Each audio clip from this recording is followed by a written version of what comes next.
Cool, let's start. So, hi, good morning, everyone. This is Shubham Dumbre. So, in this session, we'll be talking more about free and open source tools, applications, and resources. And let's enjoy the open source initiative, which was started by Richard Stallman. Just to give you a quick intro, what all I have done till now, there's a 30-second video coming up for you all.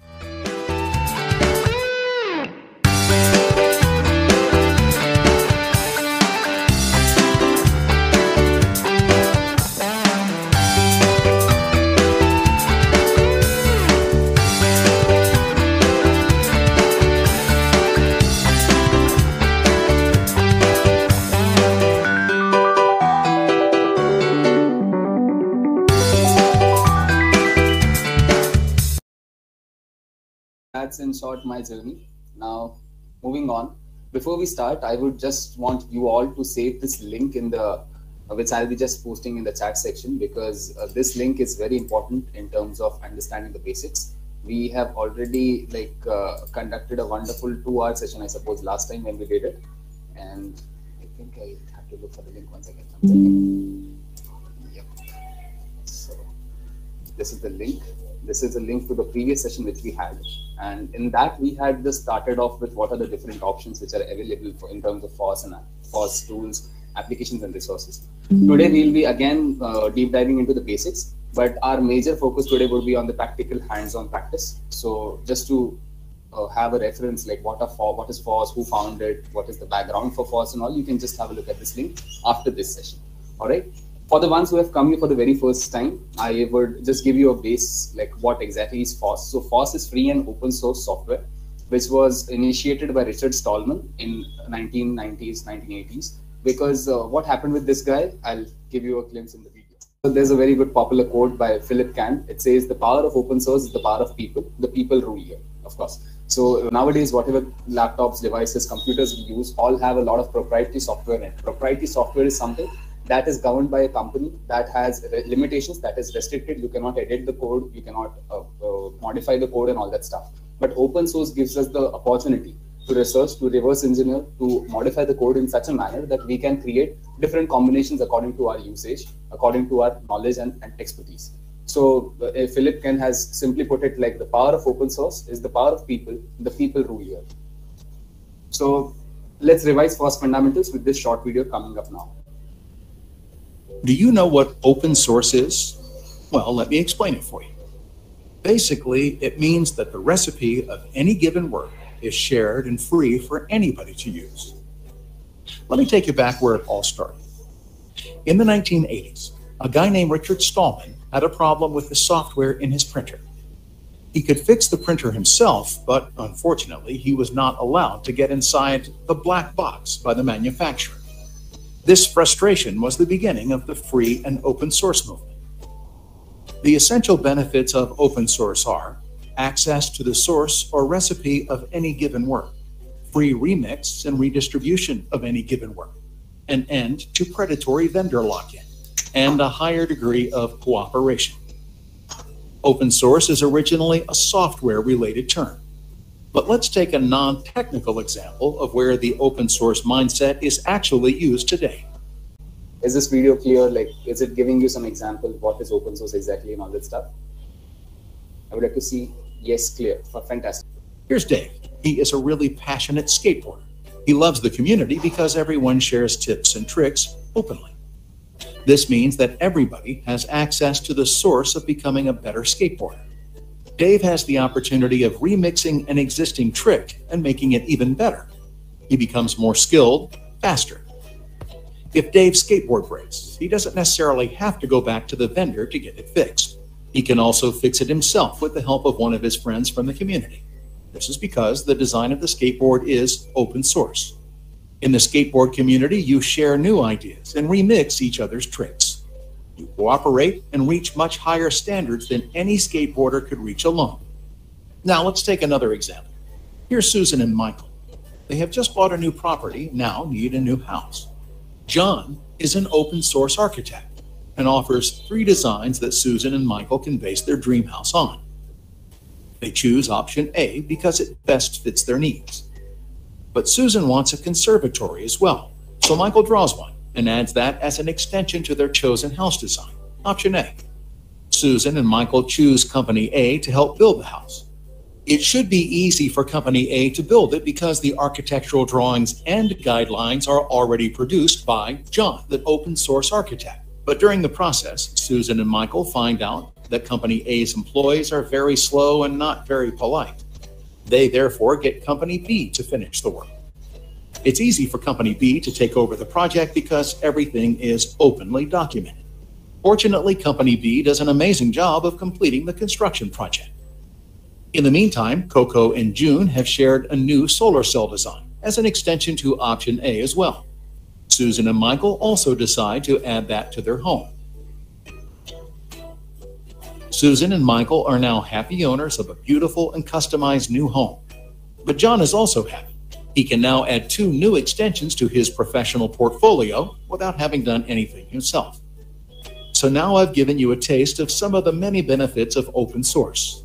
But before I leave you, I have to put an end to some of the myths that still exist. First, you have no control of your work. That's not true. As the initiator, John, the open source architect, verifies extensions and chooses what can be added to his specific project, and therefore also decides where the project is heading.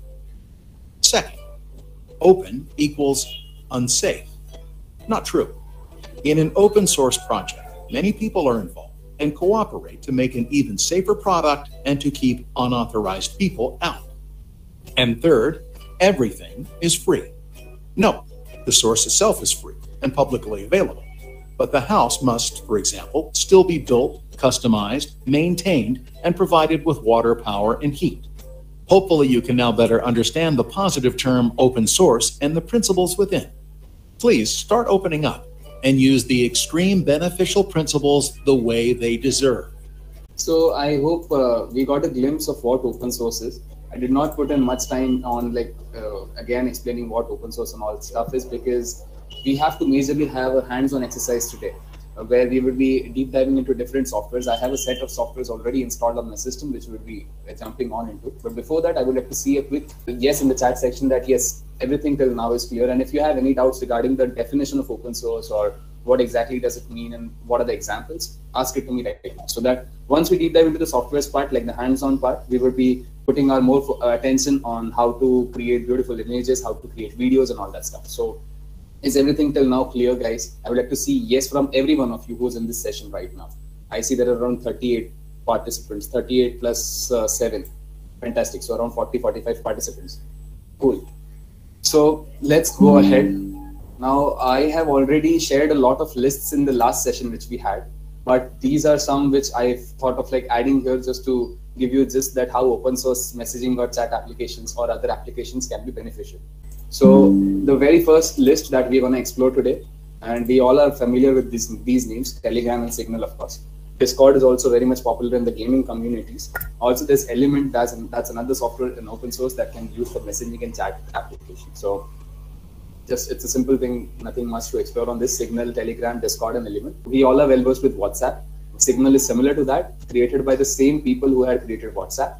But Signal, somewhere or the other, is not that capable like how WhatsApp is able to hold huge amounts of data. We have already witnessed it when the Chinese application ban happened in India. Many of us were thinking of switching to Signal because of data privacy and security concerns. But Signal is one good option if we have to have internal communication. Telegram is a very good option, I would say, because I also prefer Telegram in order to interact with people, in order to share heavy files and all that stuff. So Telegram is the option.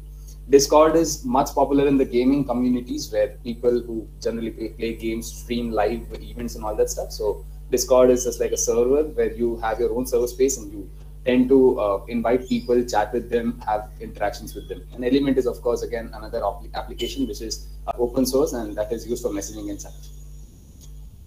Next is open source blog builders. So now blog and website, we can relate these terms. Blogs can be considered as static pages, like one page a website, and websites, of course, can be multi-pages.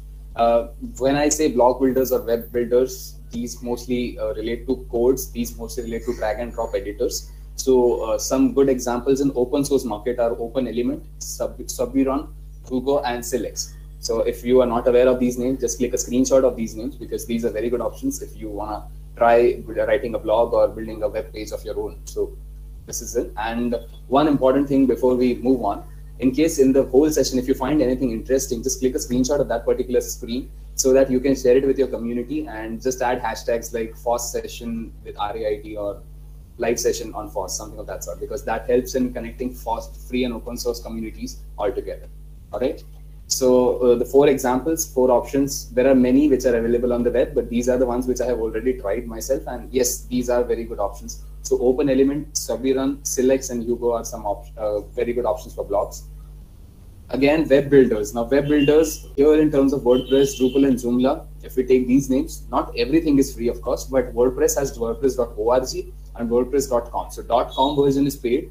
.org can be self-hosted. It can be on a private server. It can be on a shared community server. Similar happens with Drupal and Joomla.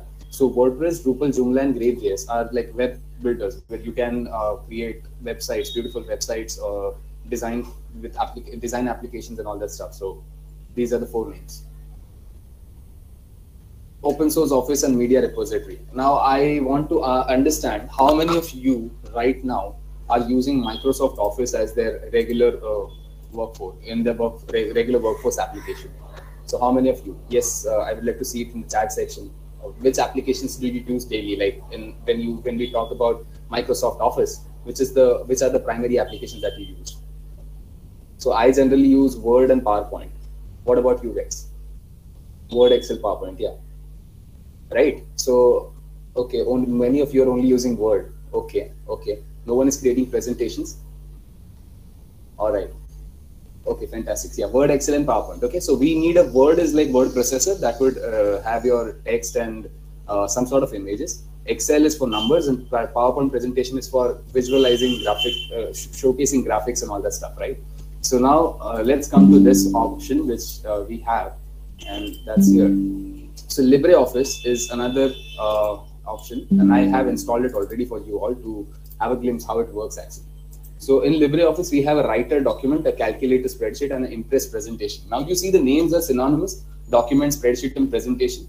If we compare it with Google Sheets, Google Docs, and Google Slides, it is similar to that. So slides represent presentation, and in Microsoft we call it PowerPoint. In spreadsheet, here it is called a spreadsheet in Libre. We call it Excel in Microsoft, and we call it Google Sheets in Google Docs. And when we talk about document, like the word processor, here it is called the writer document. Here we call it Word, Microsoft Word, and there we call it Google Docs. So these all are similar. Now, if we just click on any of these, see, the interface is just similar to Microsoft Word or Google Docs, where you have file, edit, and all other options. You can just simply type in anything that you want to type. Then you can modify the text, font, and all that stuff. If you want to bold it, you want to highlight it, anything of that sort. So there's nothing much to explore on this end as such, and saving the part again the same. Now LibreOffice, second part, as I mentioned, is spreadsheet. Again, this looks like Excel. This is free because everything, whatever you work on Excel or Google Sheets is all possible with using LibreOffice. So this is Libre's Calc, and third is Libre Presentation. So if I open presentation, here also you get beautiful designs for designing your presentations and all that stuff. You open it and like the normal way, how you do it using Word art and all that stuff. So I hope this is clear that Word, Excel, PowerPoint, which the basic features we regularly use, are all possible in LibreOffice also. I would like to see a quick yes in the chat section that yes, you got to know something new today. And as I understand, most of you are open source enthusiasts. So I think most of you were already aware of this part. So that's a good thing. Now, one important thing to make you all understand: Microsoft Office subscription. Yeah. So now if I go to Microsoft Office subscription to buy any of the subscription, it is very costly for me, you see. But if I go to LibreOffice, it's free. It is never charging me anything, it's free. So now the choice is all yours, which one you want to opt for. Because if you are working in some company, MNC, or you have got good amount of source coming in by your business, then you can go for a paid version. But I generally would recommend, if your work is similar to what you want to do it on Microsoft Office, then you can definitely switch to LibreOffice. And there are other 2 options also. Here you can calculate binary operations and all that stuff that's available here, and base database, SQL kind of stuff can be done. So I hope LibreOffice is clear to all of you. And do we have any questions coming up now, guys? I would like to see, if I ask you, what is the name of word in LibreOffice? I would like to see the answers in the chat section. What is the name of the word processor in LibreOffice?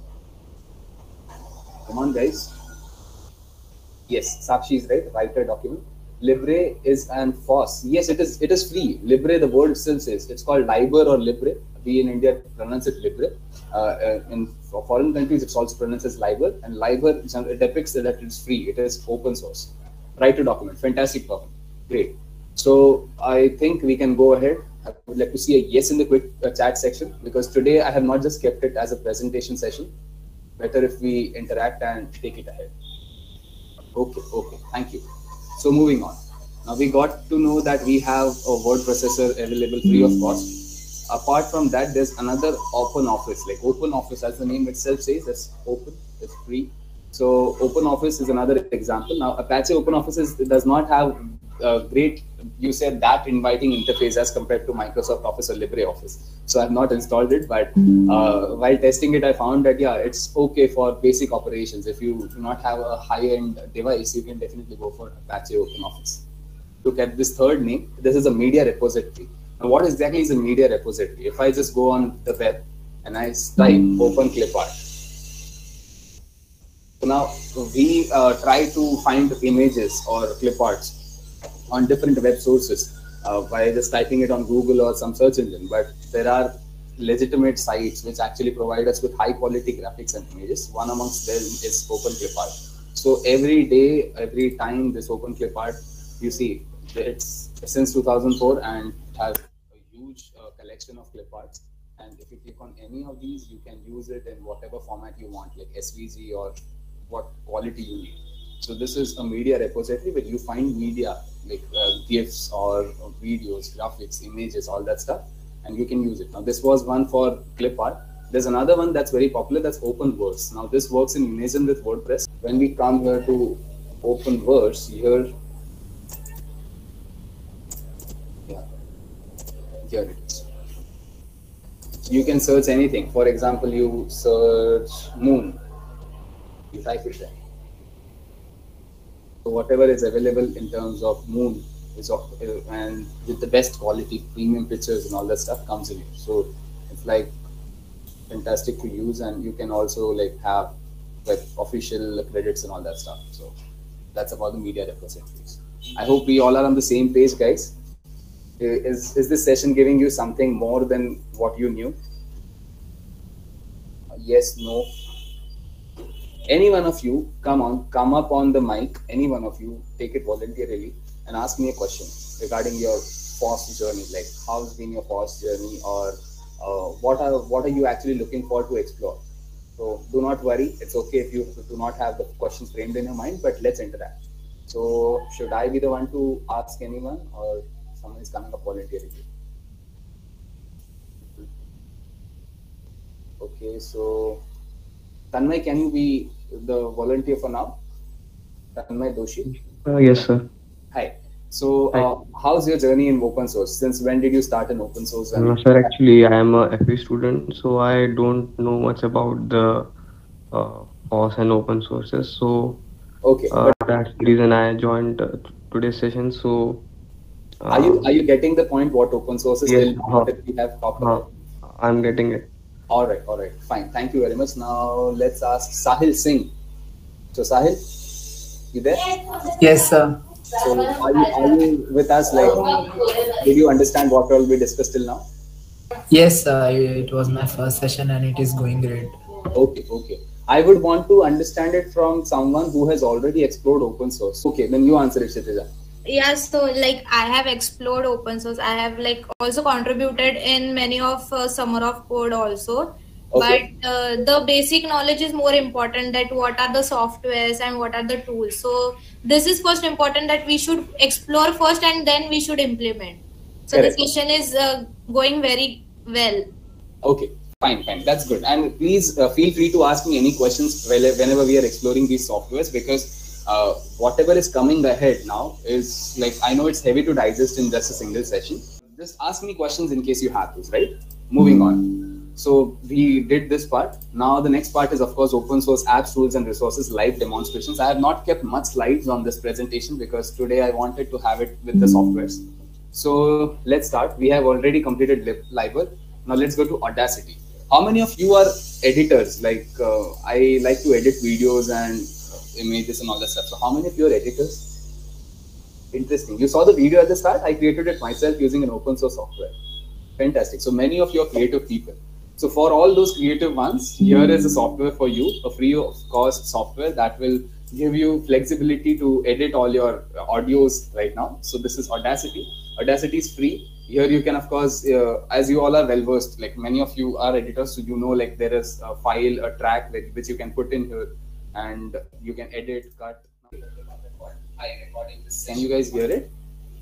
So yes, sir. Okay. Yes, sir. Yeah, because last time we tried such an experiment with 3 Idiots song, so it did not come to the audience. Okay. So you see how it works. Now, if you want to trim it, you can like transpose it. You can select the section. If I select this section, for example, I trim it. So only this part is left. So the whole track becomes mute, and only the part which we have kept can be heard. So editors, of course, I know you all are already well versed with these kind of stuff, but in case you want to record it for a short film or something of that sort, then Audacity is one very good example. Here you can select, you can transcode, you can put in background tracks. You see different options coming up here, like track size, mixer board software, go to mixer board, then again, what kind of mono, stereo, audio and all that stuff comes in picture here. So you got Audacity, guys? Any questions on Audacity? Like, and has anyone used Audacity before? Before we spoke about it just now, has anyone tried Audacity before? Yes, no, in the chat section, please. Yes, I have. Oh, nice. Okay, Abdul has also tried. Fantastic. There, nice, nice. Good to see that you guys already know about Audacity. Now, moving on. I'll close this Audacity stuff. We take it here. Yes. Now let's go to Handbrake. Oh, okay. I haven't installed it. Okay. So, do you guys know Handbrake? What Handbrake exactly is? Is anyone using Handbrake here in the class? Like, I'll give you what Handbrake actually is. Now I need a framework to install. Okay, I'll do it later. Okay, so I'll just take you to the website as of now because there's some error on my side. Yeah. So Handbrake is an open source video transcoder. So what is transcoding? I'll give you a glimpse of that. Whenever we shoot a video, it has some kind of a format. For example, MP4 format. Of if you're using the iOS device, it goes to MOV format. So there are different formats, file formats that come into picture when we shoot any kind of video or photograph. Now, talking about video, when there is transcoding necessary. So why is transcoding necessary? So sometimes what happens, we tend to shoot a video, it is in MOV format, and it does not work on lower devices. Lower devices in the sense, the devices which do not have that level of capacity to run MOV files. Now, MOV files are very large in size. In order to run those files on these small devices, like the devices which do not have that kind of graphic compatibility, we use Handbrake. So you can just download Handbrake and you can put in your the video here, like the media file here. You can select the kind of extension you want. So here you can select MP4 and whatever device you want to play it on, like for example, Apple iPad or Microsoft Surface Pro. And you just click on preview and then okay, then start encoding. So it will convert the file. In short, it's a converter that will convert it according to the kind of device you want to view it upon. Nowadays, we have full HD TVs. Now on full HD TVs, if we take a 720 pixel video or 480 pixel video, it will of course not look very good because the quality of the device is very high and the video which we are putting it on is not that well shot. So of course, here we would need transcoding in order to match the pixels, in order to make it more efficient, make it more beautiful and inviting. Now, one thing to understand here, transcoders are inbuilt in video editors as well. Yes, Abdul, yes, there are transcoders, but sometimes when we use inbuilt video editor transcoders, the file size becomes very high.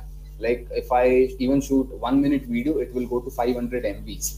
Now, storing such files and moving them becomes a challenge. So in order to have a lightweight solution to high-end files, we use Handbrake. I hope I have answered your question, Abdul. Yes, fantastic. So Handbrake will give you the opportunity to edit it according to your need, according to your ease, and it is free, of course, always free. and it works on any platform, Windows, Mac, or Linux. So just try Handbrake whenever you get time, and edit good videos, transcode them. All right. Now VLC Media Player, we already know this. We already played a video on VLC Media Player right now, but I'll just open it to show you some controls. So here again, we can open multiple files, again disks and different files, which are like, we can create our own playlist. We can play audio, video tracks. We can also add subtitles. And if we are good with like creating a video, a short film in which we have to keep our own subtitles in different language, we can do that. Again, tools, effects and filters, like codec information, and again transcoding, all that is possible using VLC Media Player. So we already played a video, right? So if we play this video, you see. Do you know what? Here on VLC Media Player, I tend to get all kinds of subtitles. If there's a subtitle file, if there's audio, if I have to note down something, view in photos, trim, draw, edit, slow motion, all that is possible. Again, picture-in-picture mode is available. If I want to zoom out, zoom in, that's possible. And play as a 360-degree video. Now, if I click as play 360. Open source is? Well, let me explain it for you. Basically, it means that the recipe of any given work is shared and free for anybody to use. So you see this. Let me take you back where it all started. In the 1980s, a guy. So I hope this gave you some idea of Multiverse of Madness, Doctor Strange, 360-degree video and all this stuff. Any Marvel fans here? Yes, sir. Okay, fine. Let's not keep it much serious, guys. I think like everyone is just too much into, it's very, you call it like formal session. Let's not keep it like formal session. Let's talk it out. So this was like 360-degree video with a very wonderful feature that actually is used a lot many times in order to explore different places, in order to revisit everything virtually, like in order to experience the feel virtually. So VLC Media Player. Now, a very good necessity, I would say, is 7-Zip File Manager. How many of you have got that message from WinZip saying that your trial has expired and you need to pay a certain amount to like open your archive files? How many of you have come across that problem?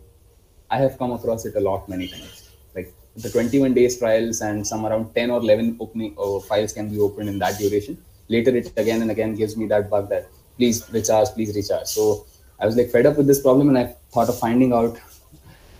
Yeah, you ignore it the most of the time. It's fantastic. So in order to put a stop to that kind of problem, you can just go to 7-Zip. 7-Zip is a free zip archive opening program where you can open different kinds of archive files, RAR files, and different files which are in a compressed format. And this is free. It will not give you any kind of reminders to make some payments or anything of that sort. So 7-Zip, as I mentioned, it is a zip file archive manager. Here you can open files, you can copy, you can compress, you can again decompress, then select by type, and whatever you want to change about that file. Like for example, the details of that file, the owners of that file, the background dynamics of that file, all that can be updated using 7-Zip. So I hope we are clear on this part. Anything to add on here, guys? Any experiences which you had with WinZip or any other software? I see people. Yes, Zarar, you have any question?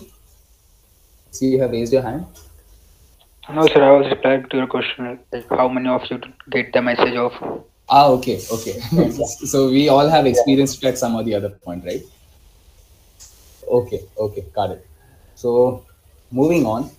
Now the next one is Brave Browser. I know many of you have already heard this name at some or the other point. You guys know this, but let's move in.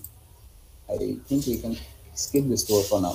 Yes. So this is a browser. Now, what is a browser and what is a search engine? Let's clarify that first. Yes, it's best browser, of course, Abdul. So a browser is something that is giving you connectivity to the internet. Like you, whenever you want to search something, what do? You go to google.com. So what is google.com? Okay, what is Yahoo? Yahoo is not used much now, but what is Google, for example?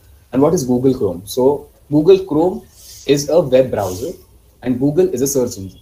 So when we type in Google, or if I type in Google, this is a search engine. Why is it a search engine? Because it is allowing me to search on a website, right?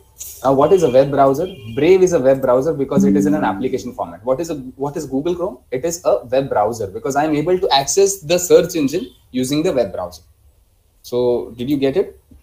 So if I ask you in the chat, give me an example of a search engine and a web browser apart from Google. So any examples coming up? Edge, okay. DuckDuckGo. Yeah, DuckDuckGo. Yes, yes. Even I have added it to my Google Chrome because it is a very interesting browser, I would say. And yes, it does not track you. It helps you to be private, keep your story private. And yes, you can read more about DuckDuckGo on DuckDuckGo's website, of course. But I have added it as an extension on my Google Chrome. So even if I open Google Chrome, it comes as DuckDuckGo.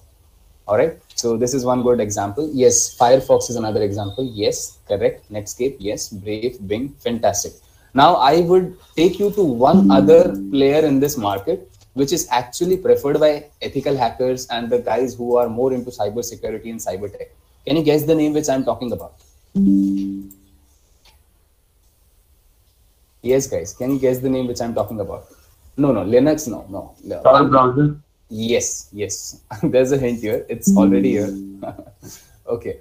So this is Tor. So Tor will actually create a kind of a very secure network, a very private network, which is used by cybersecurity professionals. And not just cybersecurity professionals, also the people from the dark web, if you have heard about the words dark web, deep web, and all that stuff. So this is not recommended for everyone, but for the ones who are actually into market research, for the ones who are more towards research and development, innovation products, and all that stuff. I won't recommend you guys to use this browser on a daily basis, but in case you want to read more or have references to the sites which are blocked in your countries, for example, some publications or some author books and all that stuff, then definitely you can use Tor browser. Here you type in anything. For example, if you type India, it takes some time to find, because what it does, it tunnels out all the data and it will totally keep you anonymous. So that's the best thing about Tor. The results, of course, take some time to come if we compare it with Brave or Google Chrome, but the results are very secure and anonymous. So you won't be, highlighted at any point, and all your personal data is like kept safe. Now, if you search the same thing on Brave or Google Chrome, it will be like in a fraction of a second. It won't take even a single minute. If I just search India and I type in here, you see the speed with what it came. And with Tor, it took me some time, but yes, Tor is recommended in case you want to access the sites which are actually blocked in your country. So that's possible. And Tor, of course, how many of you are using Tor at this point? Tor also comes with Brave now. Yes, Naushad. Yeah, that's true. So how many of you have used Tor before and you knew about Tor, or can you share us some example, like how did it benefit you in terms of using it compared to other web browsers? So anyone can take up the mic if you have any incident to share with us. No, Mridula has not used it. Okay. Anyone? Guys, I hope I'm okay with the pace. Like it's not going ahead and very fast, right? Am I good with the speed? Is it fine? Yes, no in the chat section, please. Yes, it is fine. Okay. Thank you, Siddhi. So Yashwant knew and used it long ago. All right. Yashwant, right? Yashwant, what exactly did you use it for? Like to complete your project? What did you use it for? I used it for browsing torrent. Okay. So you used it for torrent. How many of you are using torrent sites, by the way? Yes, in the chat section. Yes, no, whatever it is. No. No one is using. Okay, good. Acha, when you use these torrent sites, they actually can access your backend data. If you're using it on your local device, they can access your data. So I want to understand what kind of applications are you using, like BitTorrent or uTorrent. There are many, I know. Flood. Okay, I see many of you are not using, but some are using. So guys, how do you keep your data safe then? Okay, yeah. Koi use nahi karega aapse. Yeah. So you see, whenever you're using anything of this stuff, guys, see, nothing in this world is free. Everything comes with a price. And if something is free, then you are the product. So make sure if you're using it anytime, you are connected to something that is very important, which I'll be talking about in the next part.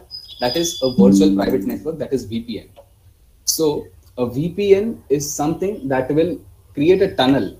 Now I have not logged in, but if you go through VPN, if you go to any VPN, for example, if I take you to VPN or OpenVPN, yeah. So this OpenVPN will actually create a safe tunnel. It won't allow anyone to see what you are searching on the web. Now, when you use it, when you use this torrent and all that stuff, how many of you are using VPNs already? Is anyone using VPN, or was he or she aware of this? Yeah, Abdul. Yeah. So which VPN are you using, Abdul? Have you bought a subscription or it's free? Sahil is using. What if search and ignore? Prinka, incognito is just like for us. Company is able to see what you are searching, what you are trying to find on the web. Proton VPN. Yes, Danish, it's a very good example, and it actually works. It's very good for if you're using Proton VPN. Turbo VPN. Sahil, you bought that premium subscription for Turbo? Or is it the free version? It's free, sir. Okay. So how is the speed? Like, is it fast or it gives you results just like Tor? How's the speed in terms of? Sir, actually, it's fast. Like as compared to Tor, it is fast, quite fast. All right. No, incognito is not safe, Priyanka. If you are trying to use torrent or something of that sort using incognito, then definitely Google is already knowing that you're searching it. Opera inbuilt VPN. I doubt Opera is very safe. You just would have to look for options. And then Express VPN. Oh, we have one with Express also. Aman, you're using the free version or the paid one? Oh, okay, you're using the paid one. Which is the subscription? The very elite one? Like, guys, Express VPN is one very good competitor in terms of VPN, and they provide supreme services like banking, and other people from that sector actually use this VPN. So how much did it charge you, my friend? I don't have an account on Express. Has he answered in the chat? Oh, nice. 12 plus 3. Fantastic. And how much did they charge you for the subscription? It's really costly. Yes, it is, Abdul. Yes. ExpressVPN is used by MNCs for carrying out business operations to keep their data private in terms of business strategies and all that stuff. It's very interesting to see that Aman is already using ExpressVPN at this stage. Nice. So, deal is going on. Okay, okay, you're doing it. All right. So, guys, any questions till now? Can we move on? I'll give you an example of one VPN which is free, which won't charge you anything, and it is easy to install. That is OpenVPN. You can note down this name, OpenVPN. So OpenVPN, VPN in short is virtual private network, where you are creating a safe tunnel for whatever you search. So there will be three parties: you, the tunnel, and the internet. Now, when we use Google Chrome or anything without any VPN, there are only two parties involved. That is you and the internet. But when we use a VPN, there's a secret tunnel by which your search entries go. And here, when they come out, they are shown as anonymous. The tunnel party will actually search for the results on the web. It will get back. It will give you to the anonymous creditor. It will come back. And here, then you get the result to the main party. So this is how VPNs actually work. And OpenVPN is a very good example. You can easily start using OpenVPN. There's nothing much to explore here, and there are community versions, of course, so you can just easily download, and it is very good. If I talk about OpenVPN or Proton VPN, I generally prefer Proton VPN because it saves me a lot of time, and you just need to create a user account and it connects you to Netherlands. So in just a fraction of a second, I am in Netherlands even after being in Mumbai. So any experiences with VPN right now, guys? Like, and one thing before I move on, please do not use VPN for any illegal purposes. I am recommending using VPN only for research purposes, nothing out of the hand. So make sure you're not using it for anything illegitimate, anything illegal, because that would actually cost you something. So, and as I mentioned, if anything is free, you are the product. So please make sure you're not using it for anything wrong. If you're using it for research, then it's fine. Which is good, VPN or Tor, sir? I would say Proton VPN is good if you're just using it for research. If you want to download some heavy files in terms of research, for example, some textbook or some reference material like videos and all that stuff, then Tor is also fine, because Tor actually gives you that speed once it has reached the result. So Tor is good. Tor takes time in searching the results, but once it has it, it can give you a good download speed. VPN side, I prefer Proton VPN. Again, OpenVPN is a good example. I hope, Naushad, I have answered your question. Yes, no, in the chat, please. Yes. All right. Thank you. So moving on. That's about the VPNs part. And now text editor. This is another popular example. Okay, this can come in terms of creating blogs and websites also. Excuse me, Shubham. I had a doubt regarding VPN. Yeah. Are VPN a part of open source contribution? If the creation of our VPN creation a part of open source contributions, means like when open source, what do you call an open source? Means anything that's available for everyone and where you can just amend things and you can upgrade things. Okay. Correct. So what if we are using those VPNs? Okay, so we are using those VPNs. Are we using it as an open source thing, like whoever the creator is for this VPN, whatever kind of VPN we are using? So is it a part of open source thing? Because he's giving access to all of us. Now he's giving access to use this kind of VPN thing through his server. So can it be called as a part of open source thing? See, I'll take you to simple classification in this part. So when we talk about open source or any proprietary software, there are two parts that come into picture: proprietary software, open source software, and there's one in the middle that is called as freeware. So freeware will give you some part for free, then it will charge you something. When we talk about Proton VPN, it's a freeware. It's not an open source one because it will give you limited access. For example, you can only use it for 4 devices. If you go for the higher one, like I'll give you an example with this. 1 second. Proton VPN plans. Okay. Now, whenever you have to compare, which is it a freeware, is it a open source, or is it you say chargeable? So you can just refer to this kind of a page that says pricing. Now you see, I am using this free version that has 24 servers in 3 countries. It is 1 VPN connection, medium speed, and it's for free. Yes, so it is like a freeware. But as soon as they are starting to charge me, they give me extra features. Okay. So when something is charging you, then it is a proprietary software or a freeware. When something is totally open, when it is not asking you for pricing, the best example is OpenVPN. OpenVPN, you won't find any pricing plan. Okay. So here you can host itself. You won't find the page OpenVPN plan pricing. If there's any, then it is for the MNCs or you say different countries. But here generally, you can directly download and there is nothing that says pricing or plan. You can directly download it and use it. You see the difference? So when there is a freeware or a proprietary one, there will be pricing plans. But when there is a community version on where there is nothing that says pricing, then it is open, then it is free. I hope I have answered it. Yes. Yeah, understood. You got it, right? So yeah, that I got. I was just confused a bit about it. Now you got it, na? Like I got it. Yeah. So the best thing, if you want to compare, if it is free or like paid, just look for the pricing page on any website. You will find it. Okay. Yeah. Thank you. Yes. So yes, we were on Atom. So Atom is like a text editor. Here you can create a new file. You can. Now I'm not going to open this because I have not kept any local files here on this device. But if you come here, you can open any project. You can connect your GitHub version or repositories here. You can type, you can install packages, you can choose themes, styling, scripts, snippets, shortcuts and all that stuff. Yeah. So here you can type in your code, whatever you want to write, like HTML codes, for example, and then run it. It is in short like Postman. Have you guys used Postman at any time? Postman or VS Code? VS Code, anyone? At least I think VS Code. Yes. Good. Coffee cup? What was that? Sahil? So the HTML editor. Okay. I heard this name for the first time. Thank you for that. Okay. Postman, yes. Postman is popularly used. In Microsoft bootcamps and all, we used to use it a lot many times. So Postman and VS Code are very good examples. So again, Atom is like there if you want to use it, if you want to create some open source projects in terms of websites and applications. So that's about it. Now, how many of you are using Photoshop? Let me look who's using Photoshop regularly to edit his or her photographs, or okay, used to, me, Priyanka, me, fantastic. So I would give you a free alternative to Photoshop, that is GIMP. It is image manipulation program, GNU image manipulation program. Okay, so just a sec, it's opening.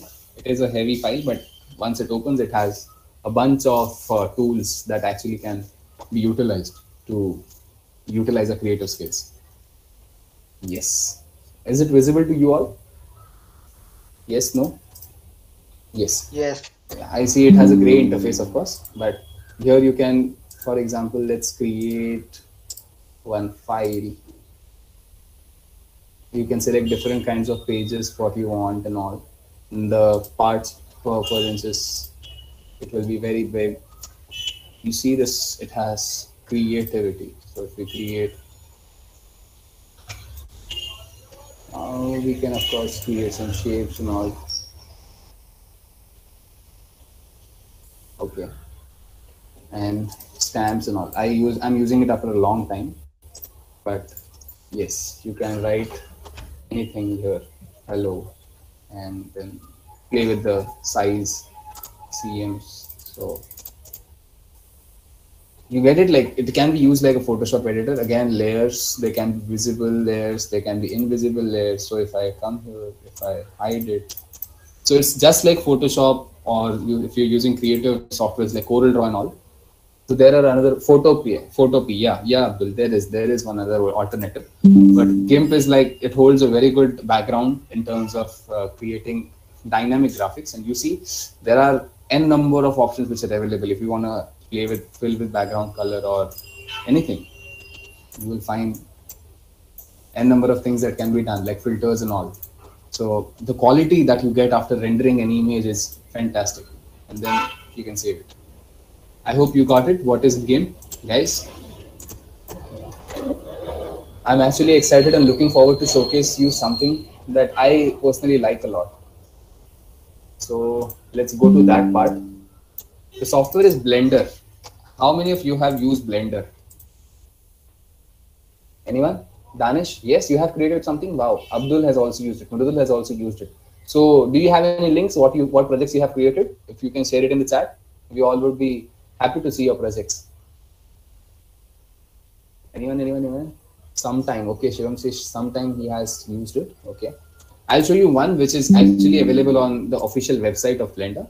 So I think, yes. So you see Blender now, what exactly it has capabilities to do with. Can you see the moving picture? And yes. Please take your mic, one of you, so that I can showcase you some good things on Blender. Okay, so now you see, if I just change the modes, it accordingly can allow me to play with the pixels and all that stuff. If I go to sculpt mode, it again gives me different stuff. Now this is original file from the official Blender website. I have not played much with it because I wanted to showcase to you as a demonstration. Now you see, in every object that we create, in every animation that we create, there are n number of things that we need to take care of. That is how every hair or every part, every ear, every eye would move. So everything can be minutely created and depicted when we use Blender. So it is actually used for animation and stuff.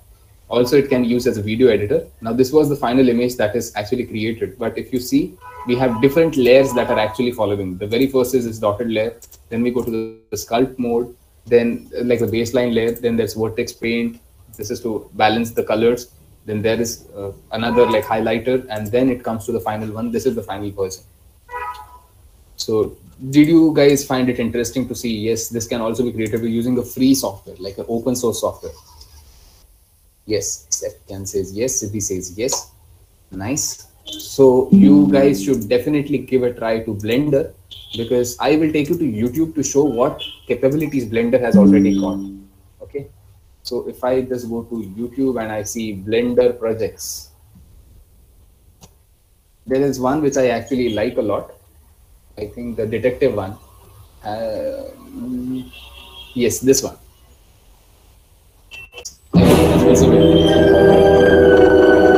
This whole project has been created on Blender. Okay, guys. So it's just a 3-minute video, 3.5 minute video. Just have a look and see what amazing things can be done using Blender.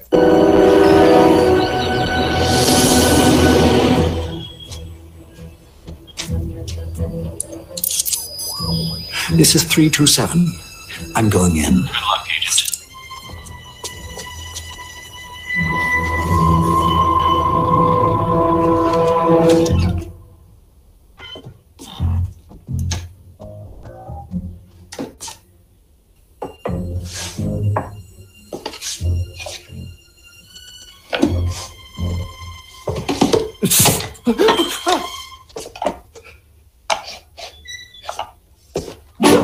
hello. I was just admiring the art.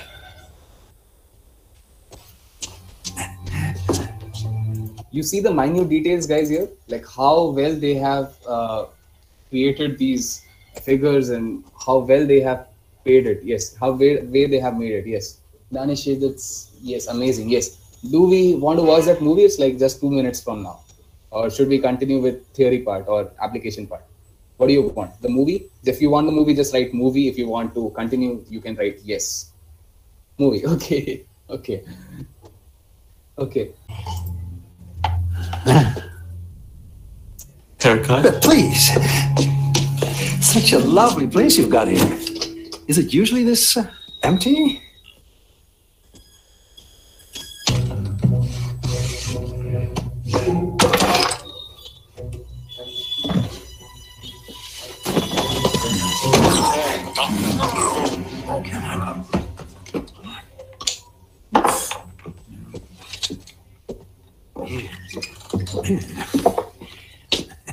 Just a trim, please. Boris Agent Kratos.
Looks like we've found our next recruit.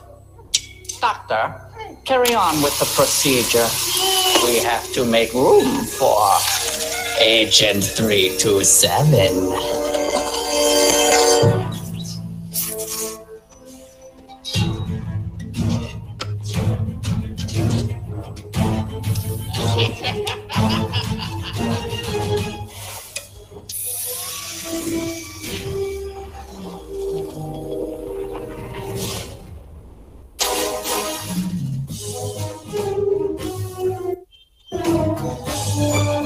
So did it just give you a view sight of James Bond movie? Yes, it gives you a vibe of James Bond actually. Yes. So I hope you enjoyed the movie. Did you enjoy it? Right? Yes, we enjoyed or something of that sort. Come on, guys, keep up the spirit. Nice. So if I have to go to this project, the one which is actually created, I'll just close this Blender file. I'll show you the edits for this file which we just saw. Okay, so I think it's here somewhere. Blender file, I deleted it. Okay, if you go to the web and you just type in Blender projects, you can find the demo file here.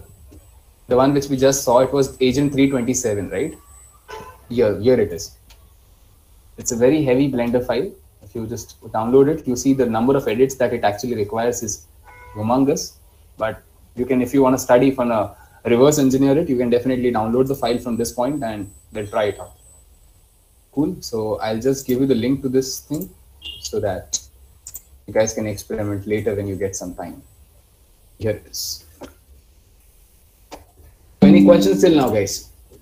Are we all on the same page? Okay, nice. So we are done with Blender's example also. We are done with Tor browser also. So whatever was planned for today's software journey is all done here. I would want you all to take on the mic now. Let's stop this chatting thing. Let's interact. And if you have any questions, please ask me now. Sir. No, sir. No questions? Everyone got what is open source? Yes. Yes, sir. Which software are you going to try? Today we saw around 9 to 10 softwares. Which one are you definitely going to try? Yes, I will install it just after the session. Which one is that? Proton VPN. Okay, okay, Sahil. Anyone else? Yes, I most likely GIMP. Nice, nice, creative. Nice. How many of you are using Mac or Linux apart from just using Windows? Are well versed with Kali? Yes, sir. I'm using Linux. Linux, nice. Actually used for ethical hacking purposes. Are you into cybersecurity stuff, Zara? Yes, sir. I see. I'm learning cybersecurity.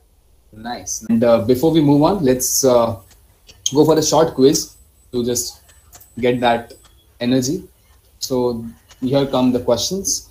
But before the questions come in, 2-3 instructions. One, you will have to answer all in just a single message, like option 1, 2, 3, 4, 5, and whatever the answers are in just a single message. The top 3 ones would be getting the certificate from the organizers. So definitely, let's take it as a competition. Let's take it as a healthy competition. And there are 5 questions, simple ones, which can be answered in 1 or 2 words. And it's okay if you like think and answer it, but you see the very first 3 would be getting the certificate. So okay, so I would like to add the people who will be active throughout the throughout all the sessions will be getting something from us. So make sure you all be active in the group as well as in the sessions. Thanks. Yes, yes. Thank you, Siddhi, for that important piece of information. So are we ready for the quiz? Should I take it to the questions part? Guys, yes, no? Please, one of you take up the mic and say yes. Yes, sir. Okay. So Yes, here are the questions. Your time has started. Siddhi, please make a note of the ones who are answering it at the first, like the top 3 ones. Sure. Thank you. So first question is, who is the father of free software moment? Second is best open source office suite. Third is any open source website builder. Then open source softwares are bad because they are free. Is it true or is it false? And last is full form of FOSS is.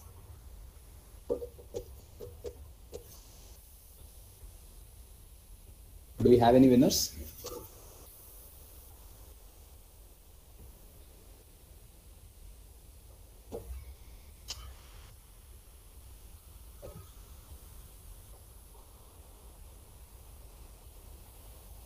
Okay, Naushad has sent his answers. Let's check it out.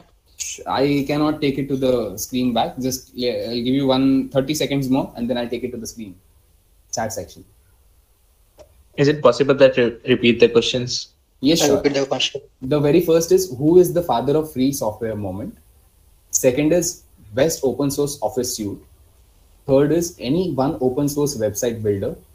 Fourth is open source softwares are bad because they are free. True or false? And last is full form of FOSS.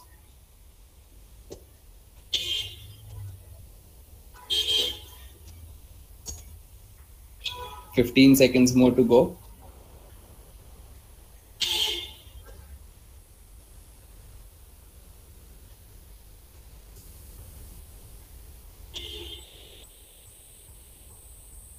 Cool, done. I'll take it to the chats now. Let's see who are the winners. So I see the very first one was, okay, Naushad answered 4. Okay. Who has answered all 5?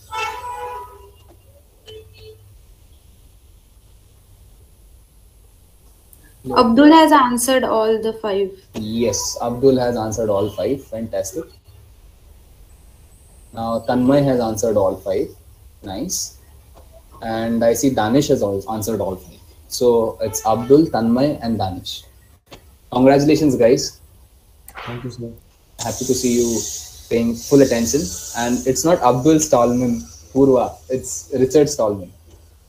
Was the father of open source commons. Secondly, any best office suite was LibreOffice, LibreOffice, what we call it, or Apache OpenOffice. Then website builder, any one of the ones, WordPress, Drupal, or Joomla. Then is open source free? Free means it's not good, it's like false. And last is free on open source software is a full form of FOSS. So is it clear to every one of you? Nice. Okay, nice. Tanmay, Abdul, and Danish, please drop in your email IDs. And can we have a quick snap to just mark in that, yes, we had a interactive session, and I hope you guys enjoyed it. If you can just put in some of your feedbacks in the chat, it would really give me energy to just say a bit you adieu. So did you guys enjoy the session? In the chat section? Yes, sir. Enjoyed a lot. Fantastic, Tanmay. Okay, only Tanmay enjoyed. What did you take from? Write any key takeaway from the session, like whatever we discussed in this span of 60-70 minutes. So no, don't give me generic comments. Too good, fantastic, excellent. Give me something. What is your key takeaway from today's session? So the question is, what is your key takeaway from today's session? And then you give me that feedback, like how you liked it or not. But what is your key takeaway from today's session? Like how we have learning about new open source softwares and how everything works. Interesting. Anyone else? Come on, take up the mic. If you're like shy on the chat section, take up the mic, no problem. About VPNs, nice. So you guys enjoyed it. Good to see. Should we have another session sometime next month in 2022? Yes. We have already done the duology. Now we can have a triology, right? Now Spider-Man has it. Siddhi is like, okay. So Siddhi, it's on you. Should we have it or not? She's the organizer, the backbone. And Girija, I suppose, was also coordinating it well. So thanks to both of you for organizing it so well. Fine. Come on, let's come on a snap. Let's take a snap. And I suppose you all have already filled in the feedback forms which Siddhi or the organizing team had shared. Yes, Girija had shared it. And I have shared you my LinkedIn profile already in case you want to connect. That's it. So yes, at the very start, I shared you one link. If you get some time, have a look through this session, because it would actually benefit you in terms of strengthening your fundamentals and finding more options in terms of open source. So save this link. Siddhi has shared the feedback form link. Kindly fill the form. With this, let's call it Tata. But come on the video for a snap. Siddhi, will you be able to click a snap? In any avatars, no problem. It's fine.